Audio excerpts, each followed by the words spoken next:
কি অবস্থা সকলে, কেমন আছেন? ঠান্ডায় পুরো অবস্থা 12টা। তারপর একটু কোলায় মধ্যে আইলাম, যেহেতু পর্যাপ্ত ঠান্ডা, মানুষজন নাই কোলায়। আব্বাই আছে, মামাতো ভাই আছে, মামাই আছে, তারা পিছে সার ওষুধ দিতে আছে খেতে। আমি একটু মামার আলু খাতের দিকে আইলাম, যেহেতু আমাকে বাড়ির পাশে এইদিকে স্কুল আছে। এই দেখেন স্কুল আমাদের এখানে, এইদিকে বাড়ি। যাই হোক, এই সামনে আবার ছোটখাটো একটা পুহির আছে, ওই চাষা একটা ঘর উঠাইছে, বাথরুম উঠাইছে, আর উঠাইছিল ওই পর্যন্ত পরে রয়েছে। ওইটা যেহেতু থাকে না, ওই পুকুরটা ইতিহাস আছে। আমি গত বছর 3 দিন বুঝে এসেছিলাম, তারপর মানে মাসি পাইনি, পুকুরের নামাই লাগে নাই। যাই ঘটাইছে অন্য ইতিহাস। এই যে কোলা, আমার এইদিকে একটু আলু ক্ষেতটা, এইদিকে একটু আলু গাছগুলো ভালো জ্বালাইছে, এখনও জ্বালাইতেছে। তারপর কিছু কিছু ভুইতে নাকি তস নাই, এরকমই যা শুনলাম।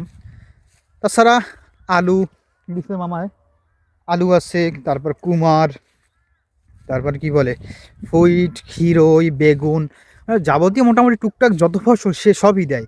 এবার আমাদের জায়গা, আমাদের বাড়ির কাছে এইগুলো আলু, ফুইট, ক্ষীরই, উস্তা, ঢেঁড়স, বেগুন এগুলা কিছু কিছু দিছে। আর তো তার বাড়ির দিকে, যাই হোক, সে এবার তরমুজ দেয় না, কারণ তরমুজটা দিলে লস হওয়ার সম্ভাবনা থাকে। আলুটা হয় কি, এবার যে সে আলুটা দিছে, এই আলুটা হলো সরকারি। সরকারি আলু একটা লাভ হয়েছে, এই আলুটা সরকার নিয়ে যাবে, তার কোনো লস নাই। বুঝছেন, এই হলো অবস্থা। এইদিকে আমাদের ওপারের কিছু ওই দিকের কিছু জায়গায় তরমুজ দিয়েছে মানুষ।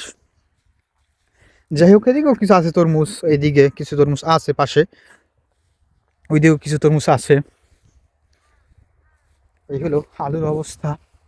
আসলে এখনো কোলায় কিছু দেখা যায় না, দেখা যাবে, কিছু দেখা যায় না এখনো, সবুজ জ্বালায় নাই। কিছু কিছু আলু গাছ জ্বালাই, সেটা জ্বালাবে কিছুদিন পরে, তখন হয়তো আমি বাড়ি থাকবো না।